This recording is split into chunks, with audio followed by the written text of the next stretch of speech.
નમસ્તે વિદ્યાર્થી મિત્રો, આજે આપણે ધોરણ 8 ગણિતનું બીજું પ્રકરણ એક ચલ સુરેખ સમીકરણ વિશેની ચર્ચા કરીશું. આ ભાગની અંદર આપણે એક ચલ સુરેખ સમીકરણ એટલે શું અને એક ચલ સુરેખ સમીકરણનો ઉકેલ કઈ રીતે મેળવી શકાય તેની ચર્ચા કરીશું. તો ચાલો સમજીએ એક ચલ સુરેખ સમીકરણ એટલે શું. એક ચલ સુરેખ સમીકરણને સમજતા પહેલાં આપણે પદાવલીઓને સમજવી જરૂરી છે. પદાવલી છે એ ધોરણ 7ની અંદર આપણે શીખી ગયા છે. ફરીથી યાદ કરી લઈએ. 7x એટલે કે એક પદી પદાવલી, એના પછી 5x - 3 દ્વિપદી પદાવલી. હજી ઉદાહરણો જોઈએ આપણે. 2x + y દ્વિપદી પદાવલી, x + y - 6 ત્રિપદી પદાવલી. અને છેલ્લું એક ઉદાહરણ હજી આપણે સમજીએ. 3x + 2y - 3z + 6. આ બહુપદી તરીકે અથવા તો પદાવલી તરીકે પણ આપણે ઓળખીએ છીએ. તો સમીકરણ એટલે શું? તો સમીકરણની પણ આપણે પ્રારંભિક સમજ મેળવી ચૂક્યા છીએ. ફરીથી જોઈએ આપણે અહીંયા 2x = 10. બીજું ઉદાહરણ જોઈએ. પહેલે ઉદાહરણને સમજીએ, એના પછી સમીકરણ એટલે શું એ સમજશું. 3y + 5 = 12. એના પછીનું ત્રીજું ઉદાહરણ આપણે સમજીએ છીએ. 5z + 2 = -7. ચોથું ઉદાહરણ સમજીએ આપણે. 6x - 3/5 = 23/5. અહીં તમે જુઓ કે સમીકરણ છે એમાં આપણે બરાબરની નિશાની લગાવી છે. બરાબરની નિશાનીને સમતા કહેવામાં આવે છે. સમતાનું ચિહ્ન દર્શાવ્યું છે. બરાબરની ડાબી બાજુ અને જમણી બાજુ એવી બે બાજુ હોય છે. બંને બાજુનું પરિણામ સરખું છે એવું દર્શાવવા માટે આપણે સમતા દર્શાવીએ છીએ. તો સમતાનો ઉપયોગ બરાબરની નિશાની સાથે કરીએ છીએ આપણે. પદાવલીમાં સમતા બરાબરની ચિહ્ન જે છે એનો ઉપયોગ થતો નથી. ઉપરના પદાવલીમાં તમે જુઓ 7x 5x - 3 ક્યાંય બરાબરની નિશાની નથી. જ્યારે સમીકરણમાં આપણે બરાબરની નિશાની, જેને સમતા કહેવાય છે, સમતા દર્શાવીએ છીએ આપણે. તો સમીકરણ અને પદાવલી વચ્ચેનો આ તફાવત છે કે સમીકરણમાં હંમેશા આપણે સમતા દર્શાવીએ છીએ. તો આપણે સુરેખ પદાવલીને સમજીએ, સુરેખ સમીકરણ તરફ આગળ વધીએ છીએ. એટલે તો પદાવલીમાં રહેલા ચલની મોટામાં મોટી ઘાત 1 હોય જેને સુરેખ પદાવલી કહેવાય છે. કારણ કે આપણે સુરેખ પદાવલીથી સુરેખ સમીકરણ તરફ જવાનું છે. તો સુરેખ પદાવલી સમજવી જરૂરી છે કે જેમાં ચલ આવેલા હોય છે એની ઘાત છે એ મોટામાં મોટી ઘાત એ 1 ઘાત હોવી જોઈએ. જો અહીંયા 2x છે તો xની 1 ઘાત છે. 5y - 3 છે તો yની 1 ઘાત છે. 6x + 3 છે તો xની 1 ઘાત છે. -8y - 6 છે તો yની પણ 1 ઘાત છે. એના પછીનું ઉદાહરણ આપણે સમજીએ કે આ દરેક જે છે એમાં આપણે એની જે ઘાત છે એ ઘાત આપણે xની અથવા તો yની અથવા તો z એવા ચલ છે એની 1 ઘાત હોય છે. અહીં પણ 3/5 (x - 3 + 6 તો xની 1 ઘાત છે. તો સુરેખ પદાવલી એને જ કહીશું કે જ્યાં ચલની ઘાત મોટામાં મોટી 1 જ હોય. તો હવે આપણે એનું વિરોધી પણ સમજીએ કે સુરેખ પદાવલી કોને ન કહી શકાય. તો અહીંયા જુઓ, x² + 1. અહીં જો xની ઘાત છે એ 1 નથી પણ 2 છે. y² + y તો y² એ 2 ઘાત છે. બીજું y છે એમાં 1 ઘાત પણ છે. 1 + z - z² તો z² એ મોટા મોટી ઘાત છે પણ એની 2 ઘાત છે. તો અહીં શું થાય છે? સુરેખ પદાવલીમાં પણ 1 જ ઘાત જોવા મળતી, એટલે કે તમને દેખીતી રીતે કોઈ ઘાત ન દેખાય પણ 1 ઘાત હોય. પણ અહીં તો 2 ઘાત તમને જોવા મળે છે. 2, 3 ઘાત, 4 ઘાત પણ હોય તો એ ચલનો ઘાત 1 કરતાં વધારે હોય છે તો એને આપણે કહી શકીએ કે એ સુરેખ પદાવલી નથી. તો હવે આપ સમજી ચૂક્યા છો કે સુરેખ પદાવલી એટલે શું. તો કે ચલનો ઘાત છે એ 1 જ હોય.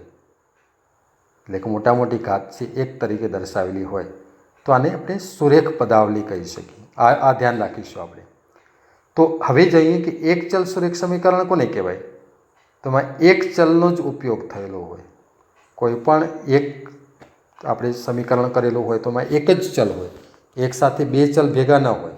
અને બીજી બાબત એ છે કે પદાવલીમાં રહેલા ચલનો મોટામાં મોટો ઘાત છે એક જ હોવો જોઈએ, જેને આપણે સુરેખ પદાવલી કહીએ છીએ. તો આ બે બાબતોને લઈને આપણે એક સુરેખ સમીકરણ છે એને એમ કહી શકીએ. એક ચલ હોવો જોઈએ અને ચલનો ઘાત છે એ એક હોવો જોઈએ. 2x = 4 જુઓ અહીંયા. તો બરાબર છે એટલે સમતા છે, સમતા છે એટલે સમીકરણ છે. ચલ એક છે તો ઘાત છે, ચલનો ઘાત તો કે એક જ છે. તેનો મતલબ એમ કે એક ચલ સુરેખ સમીકરણ કહી શકાય. 5y - 3 = 7. તો અહીંયા ચલ y છે અને એક જ ચલ છે અને ચાલનો ઘાત પણ એક જ છે અને સાથે બરાબરની નિશાની એટલે કે સમતા દર્શાવેલી છે. 3x + 5 = 9. અહીંયા ચલ x અને એનો ઘાત 1 અને બરાબર છે એટલે કે સમતા દર્શાવેલું છે. તો અહીં એક ચલ સુરેખ સમીકરણના આ 3 ઉદાહરણ આપણે જોયા.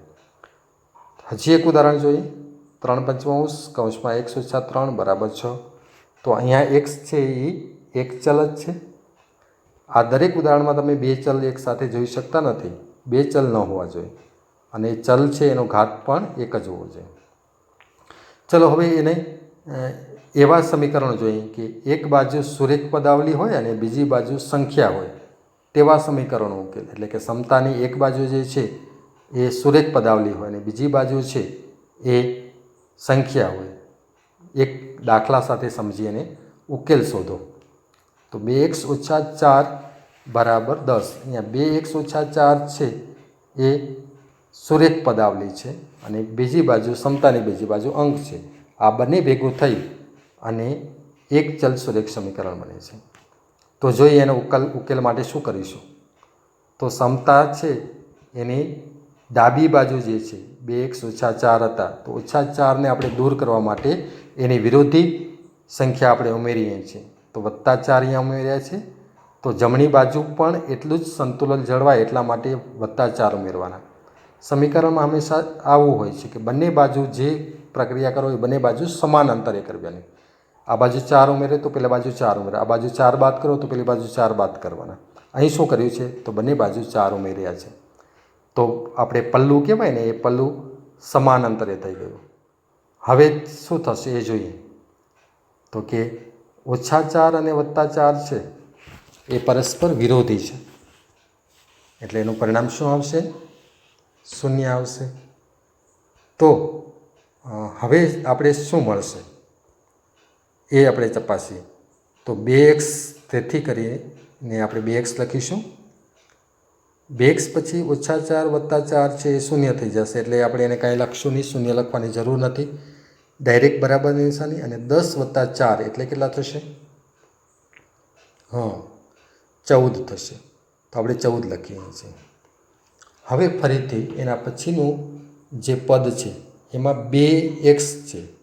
તો આપણે હંમેશા ઉકેલ શોધવાનો હોય ત્યારે ચલને આપણે માત્ર એક જ ચલ હોવો જોઈએ અને સગુણક કોઈ ન હોવો જોઈએ. એટલા માટે સગુણકને દૂર કરીએ છીએ. અહીં સગુણક ગુણાકારના રૂપમાં 2 છે તો એની વિરોધી સંખ્યા ભાગાકાર છે એટલે આપણે 2xને 2 વડે ભાગીએ છીએ. આ ડાબી બાજુ પ્રક્રિયા કરી છે. હવે બરાબરની જમણી બાજુ પ્રક્રિયા એ જ કરવી પડે. આપણે 14/2 કરવી પડે. ફરીથી યાદ રાખવાનું, સમીકરણ ઉકેલતી વખતે બંને બાજુ પ્રક્રિયા સમાન થવી જોઈએ. તો બંને બાજુ 2 વડે ભાગતા આપણે અહીં બંને વડે 2 વડે ભાગીએ તો છે સમીકરણ છે એ સંતુલન જળવાઈ જ રહે છે. હંમેશા સમીકરણને ત્રાજવાના સંદર્ભમાં જ આપણે ચકાસતા હોઈએ છીએ. બંને બાજુ જે પ્રક્રિયા કરો એ કરવાની. અહીંયા 2x/2 એટલે 2 ઉડી ગયા એટલે માત્ર x બરાબર 14/2 એટલે કેટલા થશે વિચારો, ઉડાડો એને અથવા તે સંસ્રૂપ આપો તો કે 7. તો x = 7 આવ્યા. તો આ જે ઉકેલ જે છે 2x - 4 = 10 છે એમાં જે ચલ x હતી xની કિંમત છે એ 7 આવશે. તો આવી રીતે 7 જે છે એ સમીકરણનો ઉકેલ છે એમ આપણે કહી શકીએ. હવે બીજું એક ઉદાહરણ સમજીએ. જ્યાં એક બાજુ સુરેખ પદાવલી હોય અને બીજી બાજુ સંખ્યા હોય. 2y + 8 બરાબર 20. આ એક સમીકરણ છે. 2y બરાબર 20 ઓછા 8 કર્યા. અહીંયા જો હવે થોડુંક આપણે શોર્ટકટ લઈએ અથવા તો થોડુંક આપણે સમજી લઈએ કે 8ની આપણે જમણી બાજુ લઈ જઈએ. તો 8ની જમણી બાજુ લઈ જવું એટલે કે એની વિરોધી પૂર્ણાંક છે એ આપણે ઉમેરવો પડે. એટલે ઓછા 8 તરીકે અહીંયા મૂકી દેવાના, અથવા તો 20 + -8 પણ તમે કરી શકો છો. તો ઓછા 8 જમણી બાજુ તરફ લઈ જઈએ તો શું થશે? તો ડાબી બાજુ તો આપણે કાંઈ ન કર્યું એટલે ડાબી બાજુ 2y જ મૂક્યા. અહીં ડાબી બાજુ પ્રક્રિયા થાય છે પરંતુ આપણે લખતા નથી. +8 - 8 બરાબર 0 થાય છે એ લખતા નથી. 20 - 8 બરાબર કેટલા થશે? 12 થશે. તો આપણે અહીંયા 12 મૂકીએ છીએ. ફરીથી અહીં પણ 2ને તમે જમણી બાજુ ભાગાકારના સ્વરૂપમાં લઈ શકો છો, પણ આપણે અહીંયા બંને બાજુ 2 વડે ભાગી નાખીએ. અહીંયાથી પણ તમને કરવું હોય તો આપણે કરી શકીએ છીએ. આગળ જતાં આપણે એવું જ કરીશું કે 2ને આપણે જમણી તરફ 2 વડે ભાગતા એવું આપણે લખી દઈશું. અહીં જો 2y ને 2 વડે ભાગ્યા, 12ને પણ 2 વડે ભાગ્યા, એટલે સમતા જળવાણી. બંને બાજુ આપણે 2 વડે ભાગીએ છીએ, કોઈ એક બાજુ પ્રક્રિયા કરતા નથી. તેથી શું થશે? 2 2 ઉડી ગયા એટલે માત્ર y આવશે, અને 12 ભાગ્યા 2 એટલે શું થશે? 6 દુ 12. તો y બરાબર આપણે 6 મળ્યા. તો 2y + 8 બરાબર 20 છે એનું પરિણામ છે. એટલે કે y ચલ છે તો y ચલની કિંમત 6 છે. હવે સમીકરણ એક એવી વસ્તુ છે કે જો તાળો મેળવવો હોય તો તમે મેળવી શકો છો. તો આપણા પાસે સમીકરણ હતું 2y + 8 બરાબર 20. જવાબ શું મળ્યો? yની કિંમત શું મળી? તો કે 6 મળી. તો ડાબી બાજુ તમે જો 2y + 8 હતા ને, એ ડાબી બાજુ આપણે કિંમત મૂકીએ. તો yની કિંમત મૂકીએ 6, એટલે 2 × 6 થશે, વત્તા આપણે 8 મૂકી દઈશું. હવે શું થાય છે? કૌંસની અંદર ગુણાકાર કરી લઈએ. 6 દુ 12 વત્તા જે પાછળ આપણે 8 હતા એ 8 લખી દઈએ છીએ. 12 + 8 કેટલા થશે વિચારો? હા, તમારો જવાબ સાચો છે કે 20 થશે. હવે તમે જુઓ કે ડાબી બાજુ પરિણામ આપણે 20 મળ્યું. તો જમણી બાજુ એટલે કે બરાબરની જમણી બાજુ હોય એ જે રકમ હોય એને જમણી બાજુ કહીશું. તો સમતાની જમણી બાજુ પણ 20 જ છે. તો અહીંયા જુઓ ડાબી અને જમણી બાજુનો જવાબ સરખો આવે છે. તો એનો મતલબ એમ થયો કે જે y બરાબર 6 હતા એ સાચું પરિણામ છે. તો 2y + 8 બરાબર 20 એનો ઉકેલ, yનો ઉકેલ છે 6. બાકીના દાખલા આપણે આગળ કરીએ.